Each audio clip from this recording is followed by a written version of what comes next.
વંદે ગુજરાત.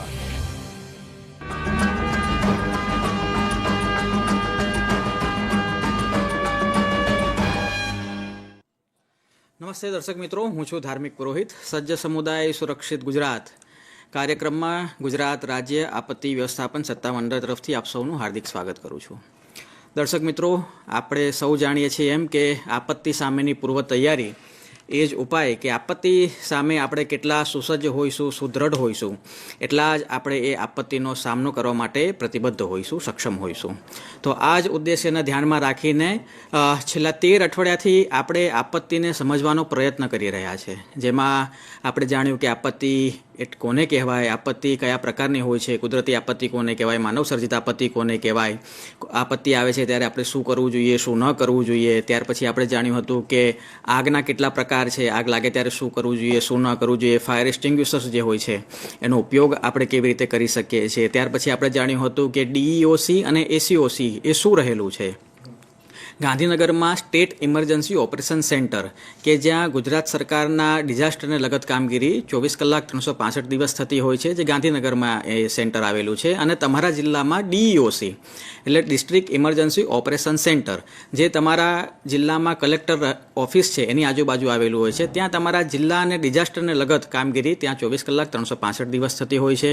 એના વિશે આપણે જાણ્યું હતું. ત્યાર પછી આપણે પૂર્વ ચેતવણી એ કેવી રીતે કાર્ય કરે છે. અત્યારે ખાસ કરીને જેમ વરસાદ ઋતુ ચાલી રહી છે તો એમાં જેમ IMD દ્વારા વોર્નિંગ ડિસેમિનેટ કરવામાં આવે છે કે 48 કલાક પછી શું થશે, 24 કલાક પછી શું થશે, 12 કલાક, 6 કલાક, 2 કલાક પછી ક્યાં કેટલો વરસાદ કયા વિસ્તારમાં આવી રહ્યો છે.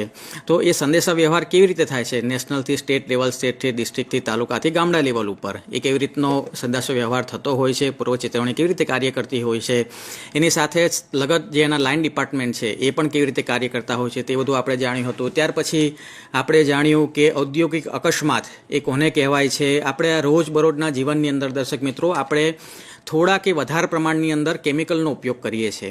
તો જ્યારે કેમિકલ ડિઝાસ્ટર થાય છે, આપણે કોઈ ફેક્ટરી કે ગોડાઉનની બાજુમાં ઊભા હોઈએ કે રસ્તા ઉપર હોઈએ, ત્યારે જો કોઈ કેમિકલ ડિઝાસ્ટર થાય છે તો ત્યારે આપણે શું કરવું જોઈએ, એન્ટીડોટ્સ એ શું રહેલા હોય છે જેની આપણે પ્રાથમિક માહિતી મેળવી હતી. ખાસ કરીને આરોગ્ય એ ડિઝાસ્ટરના સમયમાં આપણે કેવી રીતે સાર સંભાળ રાખી શકીએ, ફર્સ્ટ એડ એ કેવી રીતે લઈ શકાય, બીજાને આપી શકાય, એ વિશે આપણે પ્રાથમિક માહિતી મેળવી હતી. અને આપણે જાણ્યું હતું કે ભૂકંપ એ કેવી રીતે આવે છે, ભૂકંપ માપક યંત્ર એ ક્યાં ક્યાં ગુજરાતની અંદર રહેલા છે, જે ભૂકંપના જે ઝોન છે એ આપણા જિલ્લા પ્રમાણે ક્યાં ક્યાં રહેલા હોય છે, ભૂકંપ આવે ત્યારે શું કરવું જોઈએ, શું ન કરવું જોઈએ, જે વિશેની આપણે પ્રાથમિક માહિતીઓ આ છેલ્લા ગત અઠવાડિયાઓની અંદર મેળવી હતી. દર્શક મિત્રો, આવા જ એક વિષયને સાથે આજે આપણે ઉપસ્થિત છે કે હવામાન પરિવર્તન, ક્લાઇમેટ ચેન્જ. આપણે આ શબ્દ બહુ સાંભળ્યો છે આપણા રોજબરોજના જીવનની અંદર. તો ક્લાઇમેટ ચેન્જ એ શું છે, હવામાન પરિવર્તન એ કેવી રીતે થાય છે, એ થવાથી આપણા ઉપર એટલે મનુષ્યના ઉપર, પૃથ્વી ઉપર એ કયા પ્રકારની અસરો થાય છે, જેમ આપણે અનુભવી રહ્યા છે કે એકદમથી વરસાદ પડવો, એકદમથી એટલી બધી ગરમી પડવી, એકદમથી એટલું બધું શરદી પડવી. તો હવામાન પરિવર્તન એ કેવી રીતે થાય છે, એની પ્રાથમિક અસરો શું શું રહેલી છે અને એનું સમાધાન આપણે કેવી રીતે કરી શકીએ છીએ. તો આ વિષય સાથે આજનો આ કાર્યક્રમ છે અને આ વિષયને ન્યાય આપવા માટે બે મહાનુભાવો આપણી સાથે સ્ટુડિયોમાં ઉપસ્થિત છે. પહેલાં છે રાહુલ સભાડ, જે જેડા ક્લાઇમેટ ચેન્જ ડિપાર્ટમેન્ટમાંથી આપણી સાથે ઉપલબ્ધ છે, અને બીજા છે અનુરાગ કંડિયા, જે PDU યુનિવર્સિટી ગાંધીનગરમાંથી આપણી સાથે ઉપસ્થિત છે. હું अनुराग साहेब ने विनंती करीश कि आज जो आ कार्यक्रम है ते आगळ वधारे. Thank you sir. नमस्कार दर्शकों, आज हम ऐसे विषय पे बात करने जा रहे हैं जो हमारे आने वाली पीढ़ियों से जुड़ा हुआ है. हम बात करने वाले जा रहे हैं जलवायु परिवर्तन और सस्टेनेबिलिटी की. तो प्रेजेंटेशन ऑन करें. या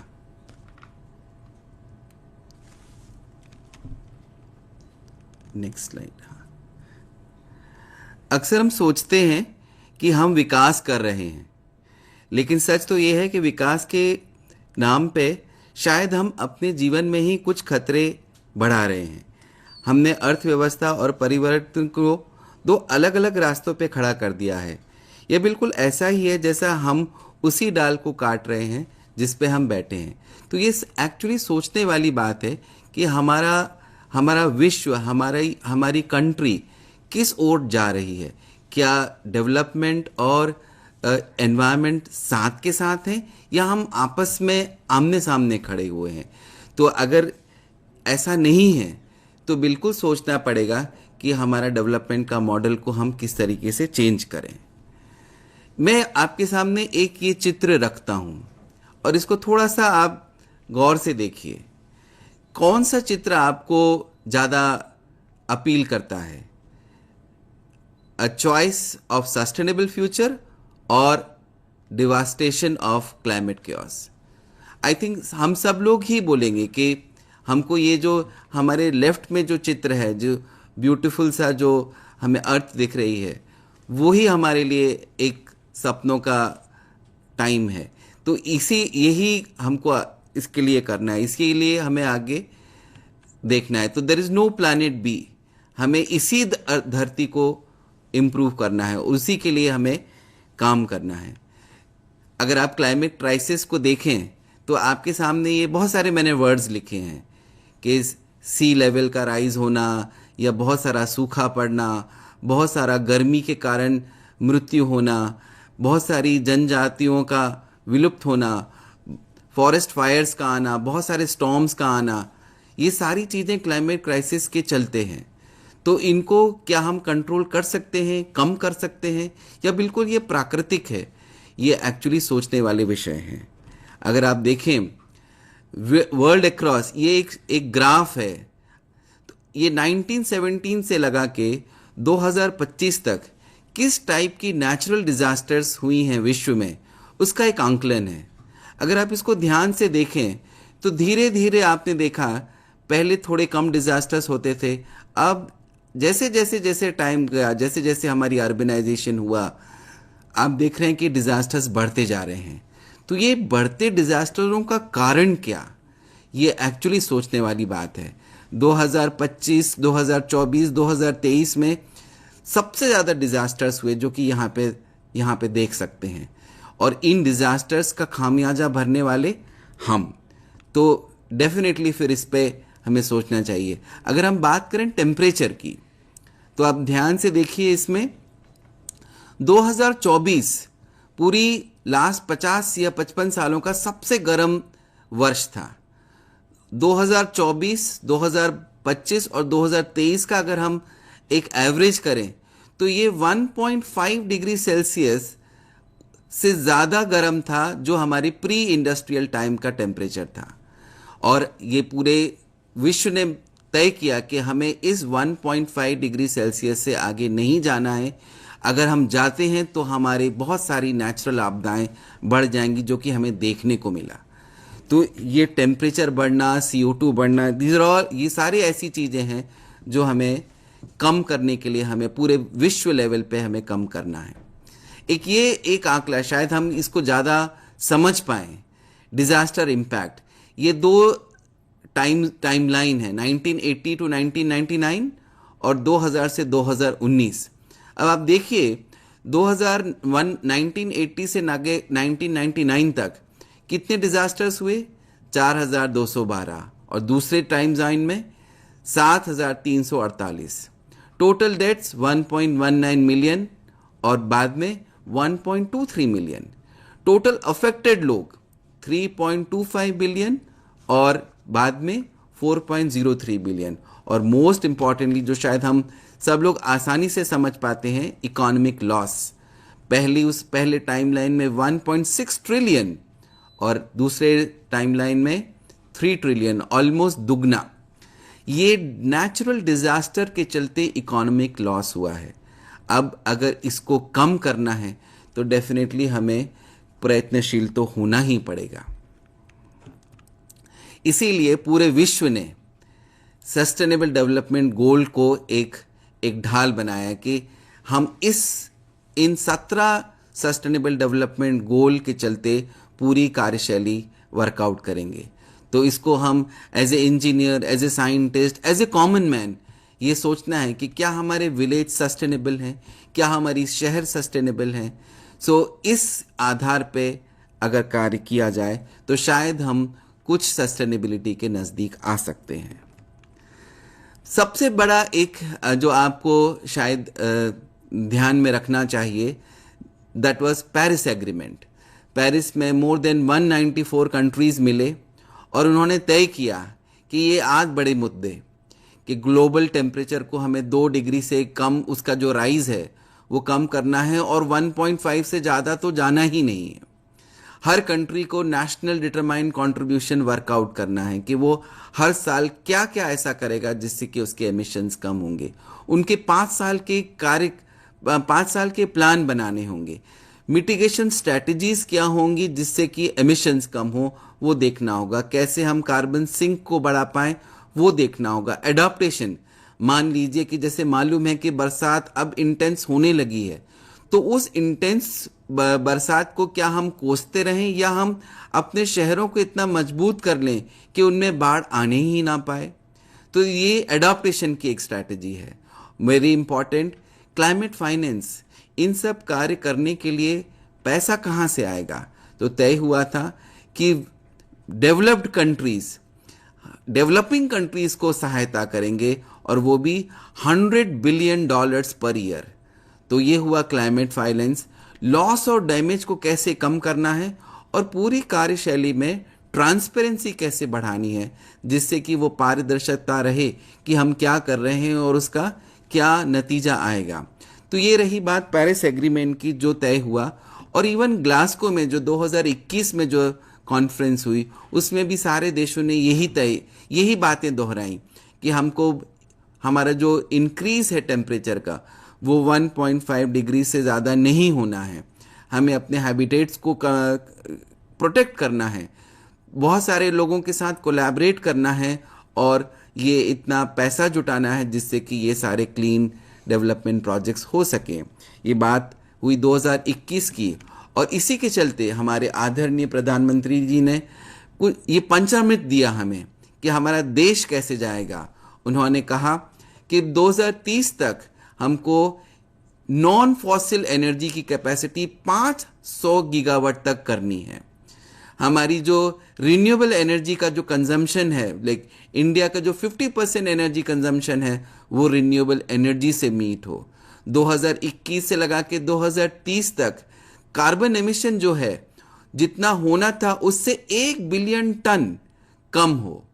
इंडिया का जो इकोनॉमिक जो ये कार्बन इंटेंसिटी है वो 45% 2030 तक कम हो, और जो फाइनल जो एम है कि इंडिया का एमिशंस वो 2070 तक नेट ज़ीरो हो जाए।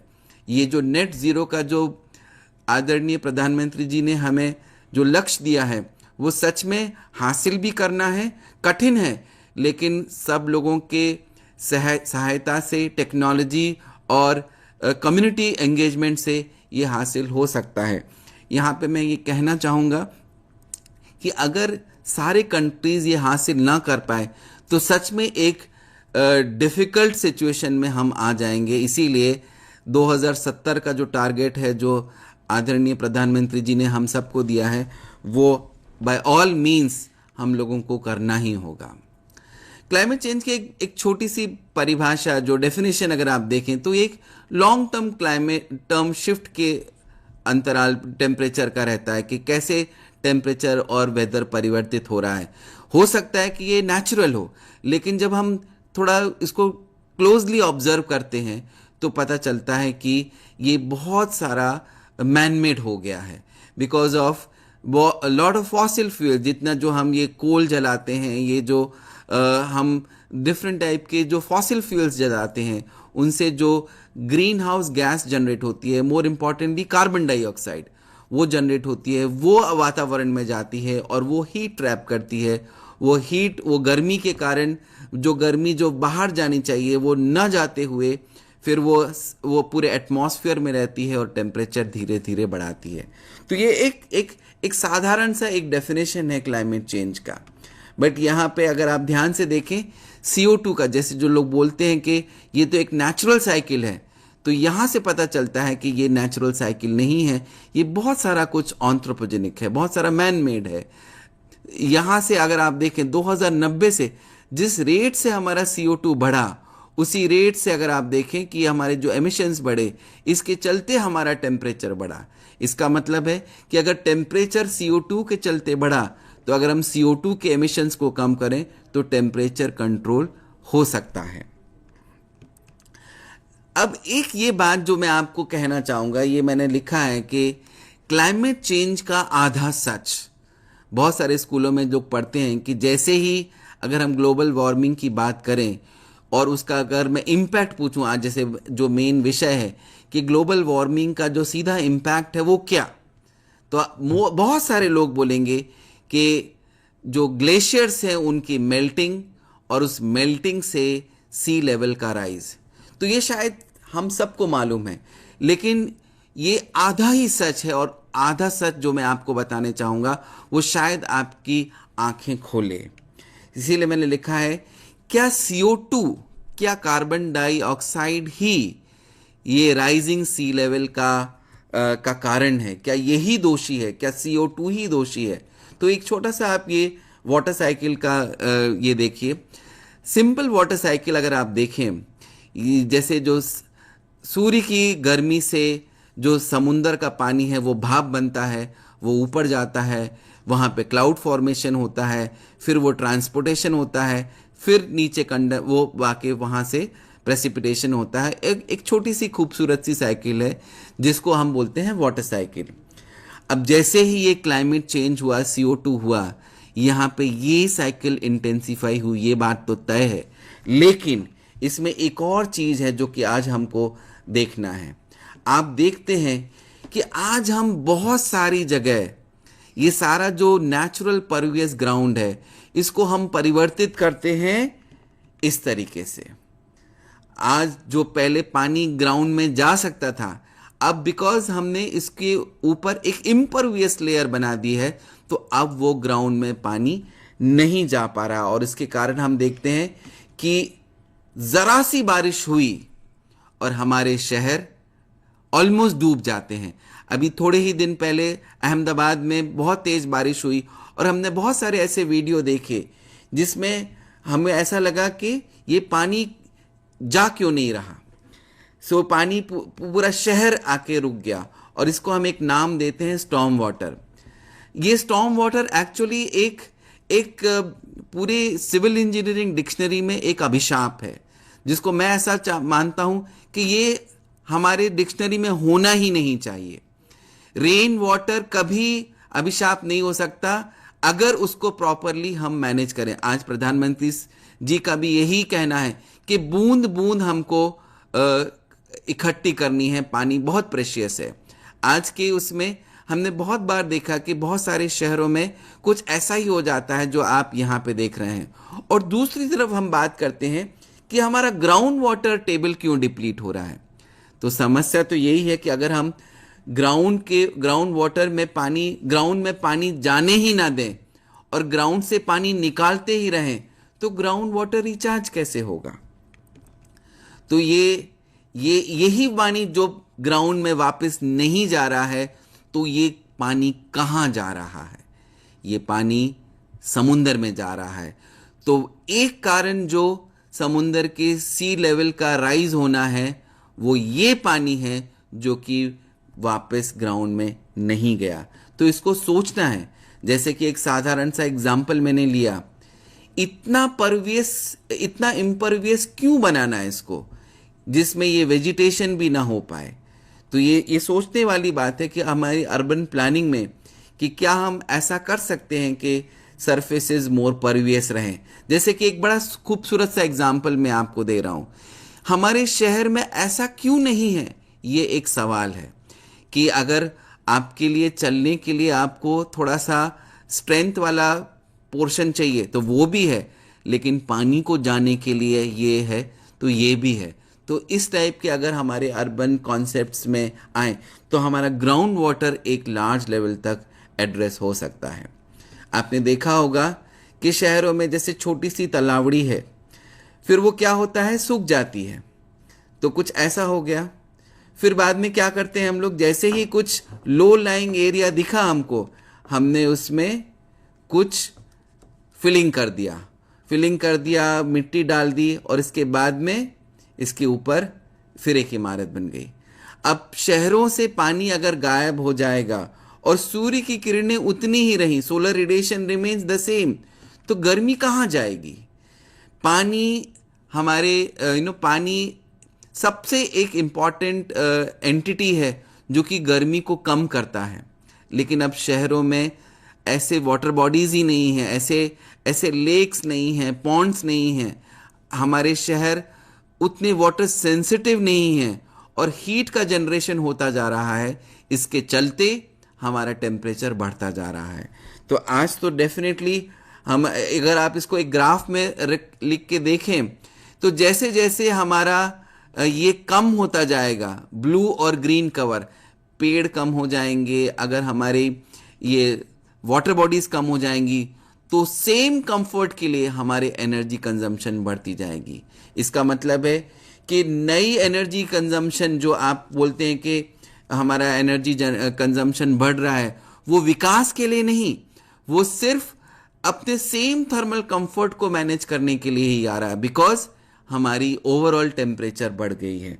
तो ये जो मैंने लिखा कि डिसअपियरिंग ब्लू कवर और ग्रीन कवर, ये वन ऑफ द रीजंस हैं जो हमारा एनर्जी कंजम्पशन बढ़ रहा है।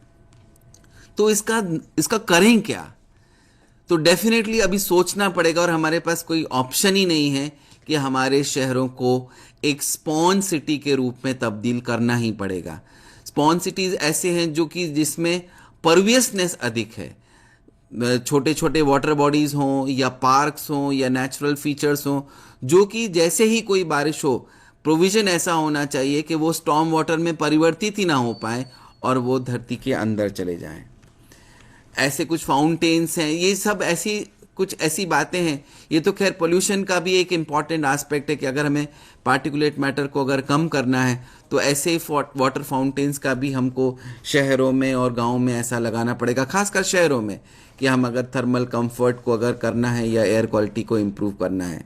अगर आप इसको ध्यान से देखें तो वाटर सेंसिटिविटी अगर हम शहरों की बढ़ाएंगे तो अपने आप से टेम्परेचर का भी कमी आएगी, हमारा रेन वाटर हार्वेस्टिंग भी हो जाएगा और ओवरऑल थर्मल कंफर्ट आएगा।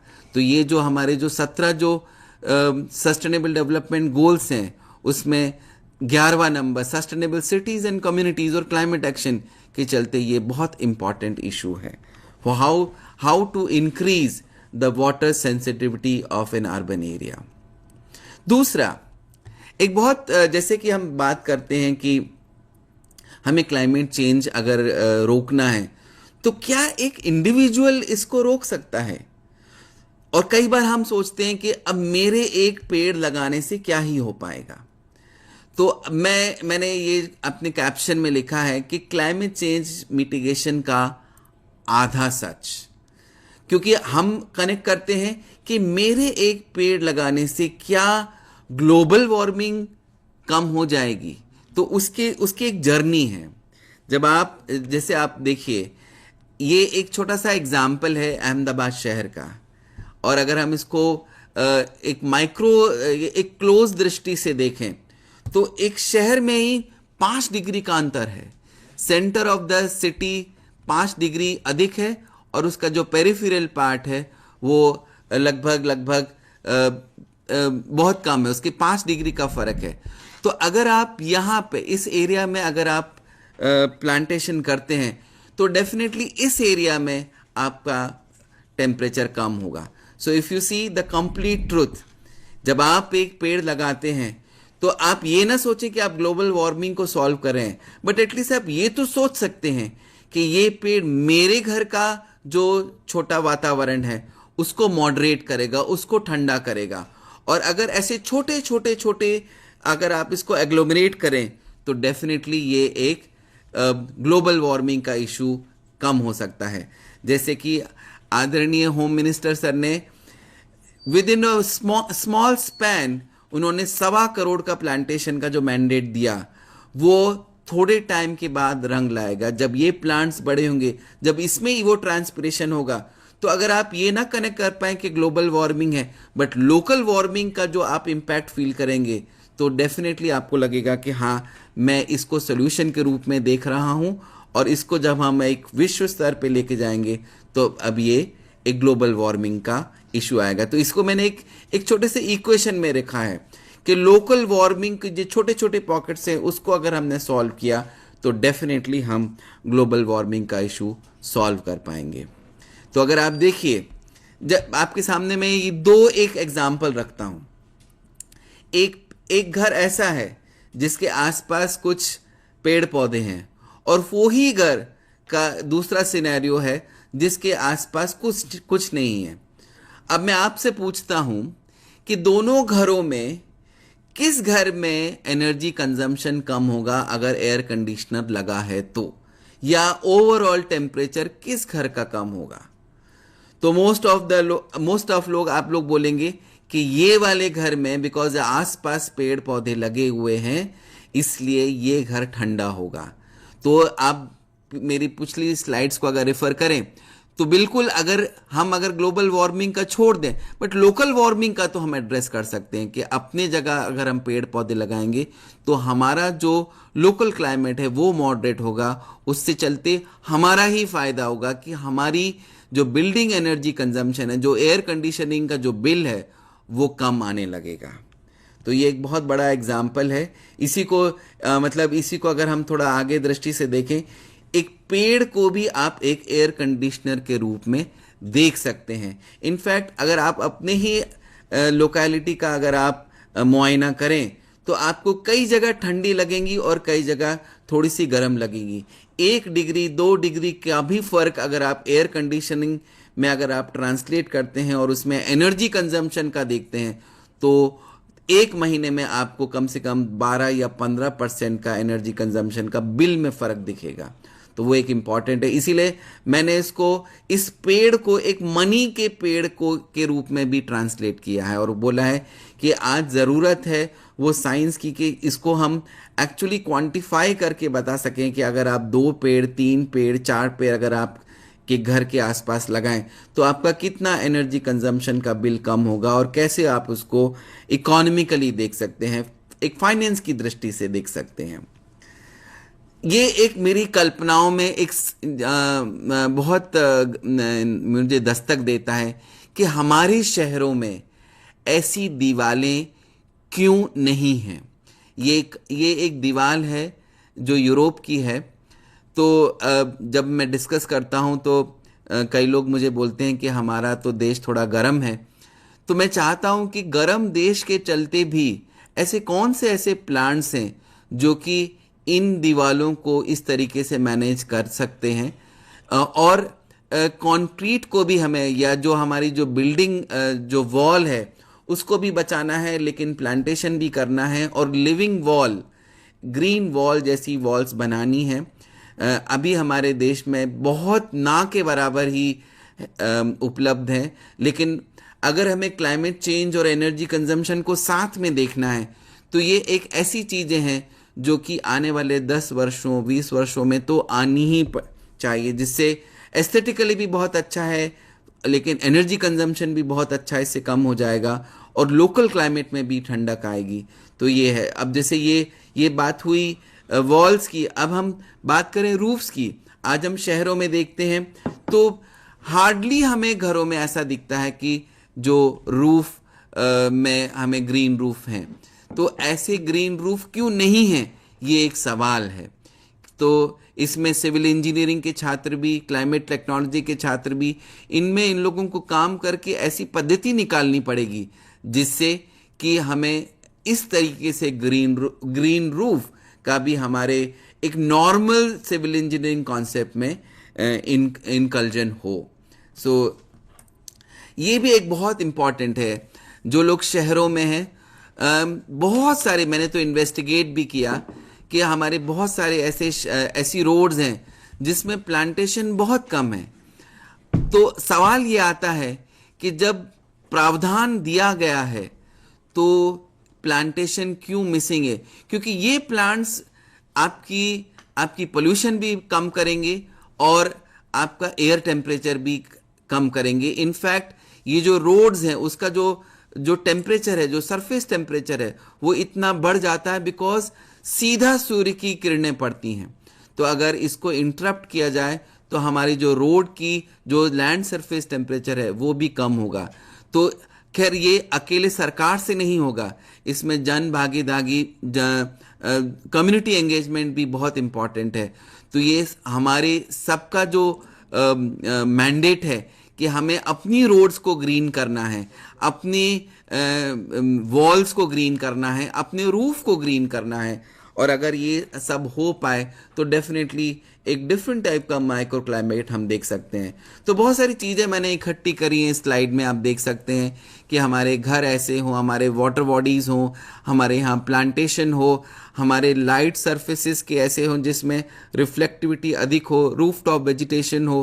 तो इस तरीके से अगर हम ऐसी छोटी छोटी चीज़ें करें तो हम बहुत हद तक माइक्रो लेवल पे हम क्लाइमेट मिटिगेशन कर सकते हैं। अब आप बात करें, मैं बात करना चाहूँगा ग्रीन हाउस गैस एमिशंस की। और ये जो मैंने आपके स्लाइड पे जो आपको देख रहा है ये सच में आपको शायद चौंकाएगा। इसमें मैंने लिखा है कि अगर फूड वेस्ट को अगर एक कंट्री के रूप में दर्जा दिया जाए, food waste across the world, तो वो दुनिया का तीसरी ऐसी कंट्री होगी जो कि ग्रीन हाउस गैस एमिट करेगी। इसका मतलब है कि जो हमारा खाना जो हम फेंक देते हैं, खैर भारतीय संस्कृति में तो खाना फेंकना अलाउड ही नहीं है। मैंने कुछ एग्जाम्पल्स रखे हैं कि कैसे हमारी संस्कृति हमें ये अन्न को तो हम भगवान का दर्जा देते हैं। तो फूड वेस्टेज को हमें कम करना है, लेकिन अक्रॉस जो हम देख रहे हैं कि फूड वेस्टेज के चलते बहुत सारा ऑर्गेनिक सामान, ऑर्गेनिक फूड वो लैंडफिल्स में जाता है। और होता क्या है, लैंडफिल्स में एनारोबिक कंडीशंस के चलते वो डीजेनरेट करता है और उससे मीथेन जनरेट होती है जो कि एटमॉस्फेयर में रिलीज होती है। अब धीरे धीरे ये ऐसे ऑर्गेनिक वेस्ट आपके लैंडफिल्स में आते रहेंगे और मीथेन जनरेट होती रहेगी और वो एमिट होती रहेगी। और methane is many times powerful than carbon dioxide. तो अगर कोई ये कहे कि आप क्या कर सकते हैं, तो मैं तो इतना भी कहूँगा कि अगर हम फूड वेस्टेज को ही अगर स्ट्रांगली कंट्रोल करें तो ग्रीन हाउस गैस एमिशंस को हम एक लार्ज रूप में कंट्रोल कर सकते हैं।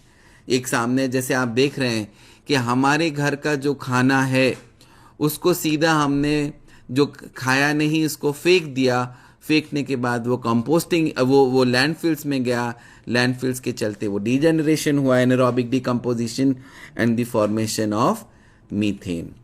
तो अगर हम कहें तो अगर ये मतलब जैसे कि अगर एक बात जो आप शायद मेरे यहाँ से लेके जाए वर इम्पॉर्टेंट पार्ट कि reduce food waste to fight climate change. जब ये फूड खराब होता है तो मीथेन जनरेट। और अब ये जो मैंने नीचे कुछ एग्जाम्पल्स दिए हैं हमारी भारतीय संस्कृति के, जैसे कर्ड राइस हुआ, चावल कुछ बच गया तो बहुत बार हमने देखा है कि दूसरे दिन वो चावल यूज़ होता है। गुजरात में तो खाखड़ा बहुत फेमस है कि रोटी अगर बच जाती है तो रोटी को फेंका नहीं जाता है, उसको कुछ और तरीके से यूज़ किया जाता है। और खाखड़ा बहुत इम्पॉर्टेंट, खाखड़ा की तो शेल्फ लाइफ 10 दिन है। अगर जैसे दूध फट जाता है तो उसको फेंकते नहीं हैं, उसका तुरंत माँ पनीर बना देती है। और जैसे आपने ये देखा ये अचार, ये जैसे आम का अचार हम साल भर खाते हैं। तो ये ऐसी बहुत सारी ऐसी चीज़ें हैं जो हमारी संस्कृति हमें सिखाती है कि फूड को या इसको कहीं वेस्ट नहीं करना है। लेकिन आज जो हम देखते हैं कि हमारे यहाँ अक्रॉस फूड वेस्टेज हो रहा है और कहीं ना कहीं ग्लोबल वार्मिंग में ये भी एक अहम भूमिका अदा कर रहा है।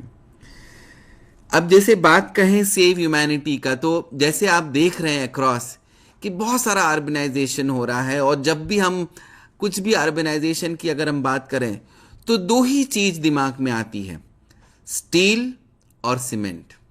और आईपीसीसी ने अपनी रिपोर्ट में कहा है कि building construction offers one of the highest potential for mitigating the environmental problems. मतलब बिल्डिंग के कंस्ट्रक्शन में अगर इनोवेशन करें तो मिटिगेशन में हम बहुत आगे लेवल पे जा सकते हैं। इसका मतलब है कि स्टील और सीमेंट के ऑप्शंस तो हमें ढूंढने ही पड़ेंगे। तो अब वो स्टील और सीमेंट के ऑप्शंस क्या हो सकते हैं, ये सोचने वाली बात है। तो आज मैं कुछ ऐसा ही कुछ इस पे कुछ फोकस करना चाहूँगा। और सामने आपको देख सकते हैं जो मैंने टाइटल दिया है, wonder that is bamboo. Bamboo को हिंदी में बोलते हैं बांस। तो अगर आप ध्यान से देखें इस मैप को, इसमें हाँ, तो बांस इस पार्ट ऑफ द वर्ल्ड में पाया जाता है। आप लैटिन अमेरिका में देख लीजिए, कुछ पार्ट ऑफ अफ्रीका में देख लीजिए, और मेर इम्पॉर्टेंटली इंडिया और चाइना में। तो ये यूरोप में ये पाया नहीं जाता। और इसीलिए जब ये वेस्टर्न पार्ट ने हम पे जो शासन किया, तो हमारे यहाँ से, हमारी इंजीनियरिंग की डिक्शनरी से उन्होंने बांस को गायब कर दिया, क्योंकि उनके यहाँ नहीं होता था, लेकिन हमारे यहाँ होता है। इन एशिया अगर आप देखें तो मेजर प्रोड्यूसिंग कंट्रीज में इंडिया, जो कि 11.4 मिलियन हेक्टेयर्स है, जो कि बांस के अंदर है। अब क्योंकि यूरोप में नहीं होता था, इसीलिए उनने इसको दर्जा दिया पुअर मैन मटेरियल का। लेकिन हमारे यहाँ तो अगर आप देखें, हमारे यहाँ तो इसका रेफरेंस ऋग्वेदा में भी मिलता है, कि ऋग्वेदा में भी लिखा गया है कि हमारे ऊपर 100 बैम्बू कल्म्स का आशीर्वाद दीजिए हमारी सभ्यता के लिए।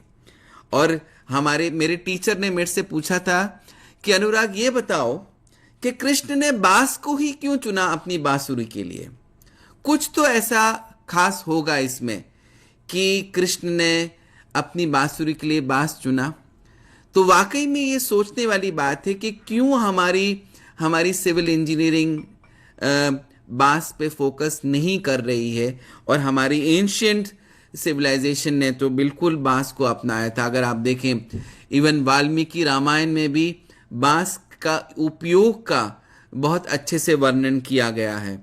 अगर आप देखिए, इवन अर्थशास्त्र में लिखा गया है कि किस तरीके से बैम्बू का व्यापार होता था और कितने हद तक बैम्बू का इस्तेमाल होता था। तो आज वाकई में एक इम्पॉर्टेंट पार्ट है कि क्या हम इस मटेरियल को इतना रिसर्च करके उस लेवल पे लेके आ सकते हैं कि हम इसको मेन फ्रेम कंस्ट्रक्शनल यूनिट में इंक्लूड कर सकें।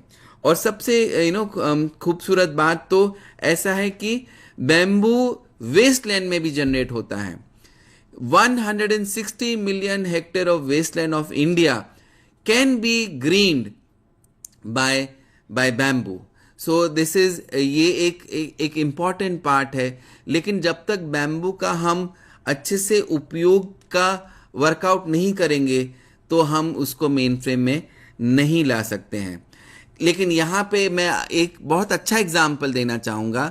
बैंगलोर का एक खूबसूरत सा जो एयरपोर्ट है, जिसको यूनेस्को का ऑनर मिला, वो सिर्फ बांस से ही बना है। तो मतलब हमारे रीसेंट पार्ट में भी अब ये पता चल रहा है कि हम बैम्बू का किस खूबसूरती से यूज़ कर सकते हैं। ये कोई पुअर मैन मटीरियल नहीं है, ये हमारे कृष्ण का बांस है, जो कि हमारे सभ्यता के लिए एक अल्टरनेट मटेरियल दे सकता है। हालांकि ये अभी इस पे उतना डेफिनेटली काम करना पड़ेगा कि हम उसको कंक्रीट और स्टील से उतना रिसर्च करके कि हमारे उसकी प्रॉपर्टीज़ कैसी रहेंगी और किस तरीके से वो डिफरेंट कंडीशंस में, क्योंकि more than 1000 types of bamboo हमारे ही कंट्री में पाए जाते हैं। तो हर एक का कैरेक्टराइजेशन करना इम्पॉर्टेंट है। फिर मैं बात करना चाहूँगा मिशन लाइफ की। मतलब ये तो बात हुआ जितना मैंने कहा कि जो प्रीवियस स्लाइड्स में कि हमें बैम्बू का यूज़ करना है हमारे जीवन शैली का। लेकिन यहाँ पे अगर आप देखिए कि हमारे आदरणीय प्रधानमंत्री जी ने ये बात को कहा कि सिर्फ एक काम करने से नहीं, पूरा एक लाइफस्टाइल होना चाहिए जो कि हमारे नेचर के लिए डेडिकेटेड हो।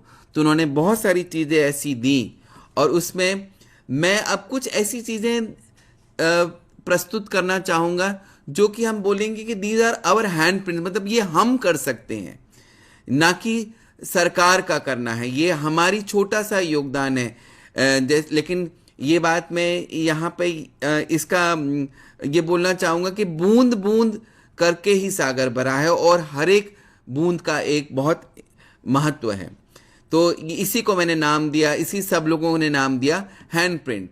तो इम्पॉर्टेंट है, जैसे अगर बात करें रेन वाटर हार्वेस्टिंग की, गांव में हो या शहरों में, एक बार सोचना चाहिए क्या हम रेन वाटर हार्वेस्टिंग कर रहे हैं। अगर आप हमारी प्राचीन सभ्यता देखें तो वहां पे स्टेप वेल्स, जैसे कि पाटन में रानी की वाव है, वो तो 700-800 साल पुरानी है। जब तो पानी की कमी भी नहीं थी, तो क्या सोच के रानी की वाव बनाई गई थी। इसका मतलब है कि हमारे पूर्वज को मालूम था कि रेन वाटर कितना इंपॉर्टेंट है, इसीलिए उन्होंने रेन वाटर हार्वेस्टिंग का बहुत सारे जगह, ये क्लासिक एग्जाम्पल है स्टेप वेल का। लेकिन क्या आज हम अपने लेवल पे रेन वाटर हार्वेस्टिंग कर रहे हैं, ये सोचने वाली बात है। अगर हम रेन वाटर हार्वेस्टिंग करेंगे तो डेफिनेटली स्टॉर्म वाटर जनरेट ही नहीं होगा। जैसे मैंने बोला कि जो स्टॉर्म वाटर है, मैं तो उसको बोलता हूं कि हमारी सिविल इंजीनियरिंग डिक्शनरी का एक सबसे जैसे अभिशाप सा हो कि स्टॉर्म वाटर, तो स्टॉर्म वाटर होना ही नहीं चाहिए। और हमारी पुरानी संस्कृति में स्टॉर्म वाटर का तो कॉन्सेप्ट ही नहीं था, क्योंकि हमारे पास ऐसे स्टेप वेल्स थे। दूसरा, क्या हम किसी को गिफ्ट देते वक्त, क्या हम एक सैपलिंग देते हैं कि वो अपने घर पे लगाए? मतलब ये एक जैसे हम किसी को गिफ्ट कर रहे हैं तो एक जीवन दे रहे हैं। तो ये डेफिनेटली एक इम्पॉर्टेंट पॉइंट है कि हमको कुछ इस तरीके से हमारी गिफ्टिंग की एक स्ट्रैटेजी करनी चाहिए। मतलब ये आपके ही छोटे से माइक्रो क्लाइमेट को इम्प्रूव करेगा। ये तो बहुत ही इंपॉर्टेंट क्वेश्चन है। जैसे मैंने बात किया, क्या हम अपने घरों का वेस्ट सेग्रीगेट कर रहे हैं और क्या हम अपने लेवल पे कंपोस्टिंग कर रहे हैं? आज भी बहुत सारे घरों में जो कूड़ा है, ना तो उसका जैसे सूखा और गीला, उसका कोई डिफ्रेंसिएशन नहीं होता, वो एक ही उसमें जाता है और वो फिर एक लैंडफिल में जाता है, वहाँ डिजेनरेट होता है और मीथेन फॉर्मेशन होती है जो कि एटमॉस्फेयर में जाता है। तो आज डेफिनेटली एक ज़रूरत है, अगर हम क्लाइमेट चेंज को हमें फाइट करना है तो एट अ डिस्क्रीट लेवल, घर घर में हमें कंपोस्टिंग का, सोसाइटी लेवल पे हमें कंपोस्टिंग का, गांव लेवल पे हमें कंपोस्टिंग का एक कॉन्सेप्ट करना ही पड़ेगा। म्यूनिसिपल कॉरपोरेशन से मेरा अनुरोध रहेगा कि वो भी शायद वेस्ट कलेक्टर से ऊपर उठ के, क्या वो वेस्ट मैनेजर बन सकते हैं? क्या वो कुछ पायलट सोसाइटीज ले सकते हैं कि हम आपके यहाँ का हम वेस्ट नहीं लेके जाएंगे, लेकिन हम आपको सिखाएंगे कि आपका वेस्ट कैसे मैनेज हो सकता है। अगर 2-3 पायलट भी हो जाएंगे तो 5 महीने में और 10 सोसाइटीज हो जाएंगी, फिर 100 सोसाइटीज हो जाएंगी, फिर आधा शहर हो जाएगा। तो डेफिनेटली ये इम्पॉर्टेंट है, क्योंकि ये अगर हम ऐसा नहीं करेंगे तो बहुत सारी लैंडफिल्स आती ही जाएंगी, बहुत सारा डिकम्पोजिशन होता ही जाएगा, मीथेन जनरेट होती ही जाएगी और फिर हम सिर्फ मेजर करके बोलेंगे कि हमारे यहाँ का मीथेन बढ़ रहा है। इस स्लाइड को अगर आप ध्यान से देखें, क्यों हम ओपन बर्निंग कंप्लीटली बैन नहीं कर सकते? मतलब छोटे छोटे जैसे थोड़े सा पत्ते इकट्ठे किए, उसकी एक ढेरी बनाई, आग लगा दी। अब वो पत्ते अगर कंपोस्ट करते तो हमें एक नेचुरल कंपोस्ट मिलता, जो कि एक इंपॉर्टेंट एंटिटी है। अब यही पत्ते जल जाते हैं तो एयर पोल्यूशन का कारण बनते हैं और यही प्रदूषित एयर हमारे अंदर जाती है। तो मेरा तो सच में म्युनिसिपल कॉरपोरेशन से ये अनुरोध रहेगा और अक्रॉस कि इसको तो हमें कंप्लीटली बैन कर देना चाहिए। अगर हम एयर पोल्यूशन का एक आंकलन करें तो एक इंपॉर्टेंट हिस्सा आता है इस ओपन बर्निंग से, जो कि कंप्लीटली बैन करना पॉसिबल है। मतलब एक स्ट्रिक्ट एनफोर्समेंट और एक प्रॉपर कंपोस्टिंग की यूनिट अगर हम तैयार करें तो ये कंप्लीटली बैन हो सकती है। ये एक इंपॉर्टेंट स्लाइड है। क्या हम बॉटल्स, ये जो प्लास्टिक बॉटल्स है, क्या हमने उसका उपयोग कम किया? क्या हम कहीं जाते हैं और अपनी बॉटल लेके जाते हैं? क्या हम दूसरों को ये एडवाइस देते हैं कि यार प्लास्टिक की बोतल कम करो, कोई कॉन्फ्रेंस हो या कहीं, ये अगर हम इंडिविजुअल लेवल पे अगर एक एक जना अपनी अपनी बॉटल्स लेके जाएं तो सच में एक जो प्लास्टिक पोल्यूशन जो कि हम बहुत, आप देखिए लेफ्ट हैंड साइड जो इस स्लाइड का, कितना सारा प्लास्टिक ऐसा नदियों में जा रहा है और समुंदर के बीच अब एक समुंदर बन गया है प्लास्टिक का, और ये सब हमारी कार्यशैली के चलते हैं। तो क्या हम ये प्लास्टिक को कंप्लीटली अवॉइड कर सकते हैं? अगर कंप्लीटली नहीं तो किस लार्ज हद तक हम अवॉइड कर सकते हैं, ये एक्चुअली हमें सोचना चाहिए। क्या हम पब्लिक ट्रांसपोर्ट का यूज़ कर सकते हैं? अब ये दो तरफा इशू है। क्या पब्लिक ट्रांसपोर्ट इतना कन्वीनियंट है, पहली बात, और क्या हम उसको यूज़ कर रहे हैं? अगर म्युनिसिपल कॉरपोरेशन इसको बहुत ज़्यादा यूज़र फ्रेंडली बनाए, जैसे कि एस्टिमेटेड टाइम ऑफ अराइवल अगर हमारे मोबाइल्स पे आ जाए और उसमें उस बस में कितना क्राउड डेंसिटी है क्या वो हमें पता चल जाए, तो शायद मैं मोटिवेट हो जाऊं कि मुझे पब्लिक ट्रांसपोर्ट यूज़ करना है। और दूसरा, क्या हम अपने लेवल पे हफ्ते में एक दिन एज अ एक्सपेरिमेंट कि चलो यार ये हफ्ते में एक दिन हम पब्लिक ट्रांसपोर्ट से यूज़ करेंगे, इफ दैट अगर हम ऐसा वर्कआउट करें तो धीरे धीरे शायद हम नॉन मोटराइज्ड या पब्लिक ट्रांसपोर्टेशन सिस्टम का यूज़ करेंगे, जो कि एमिशंस को कम करने में एक बहुत कारगर रूप से होगा।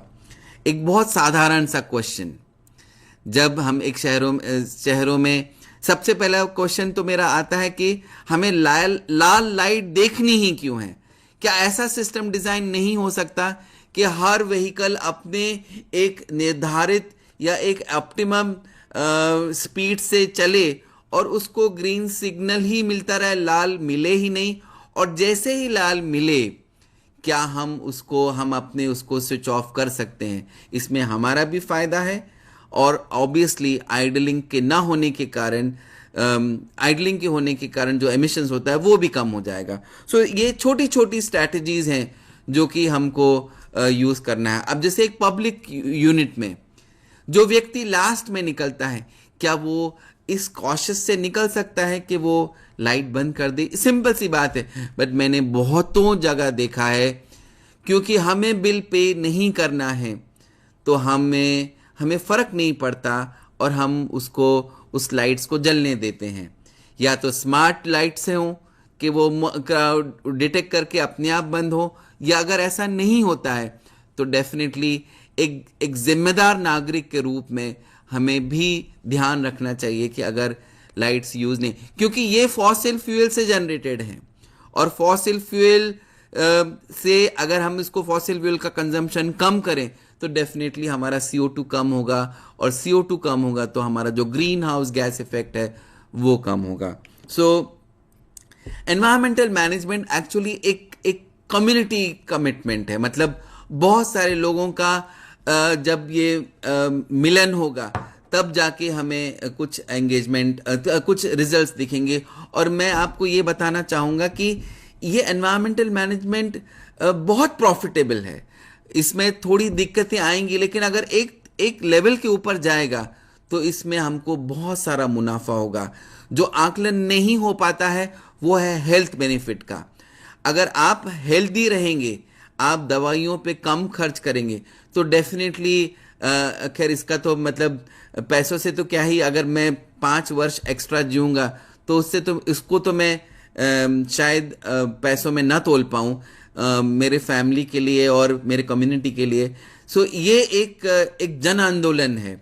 तो क्लाइमेट चेंज अगर आप तो ये जो क्वेश्चन आता है कि ये जो सस्टेनेबिलिटी है क्या ये मिथ है या एक रियलिटी है या रियलिटी हो सकती है, तो मैं उसको इस तरीके से कुछ आंसर करता हूँ कि सस्टेनेबिलिटी यहाँ पे है, चांद पे है, तो हमें चांद पे जाना है।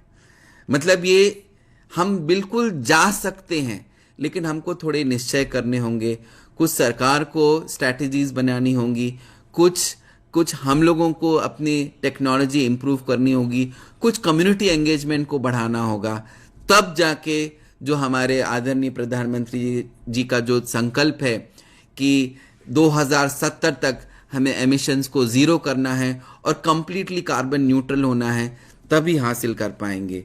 तो मैं ये बोलूँगा कि ये मिथ नहीं है, बट रियलिटी होने में अभी इसको थोड़ा वक्त लगेगा। तो लास्ट मेरी ये स्लाइड कि जब तक हम अपने पंख नहीं फैलाएंगे, हमको एहसास ही नहीं होगा कि हम किस हाइट तक जा सकते हैं।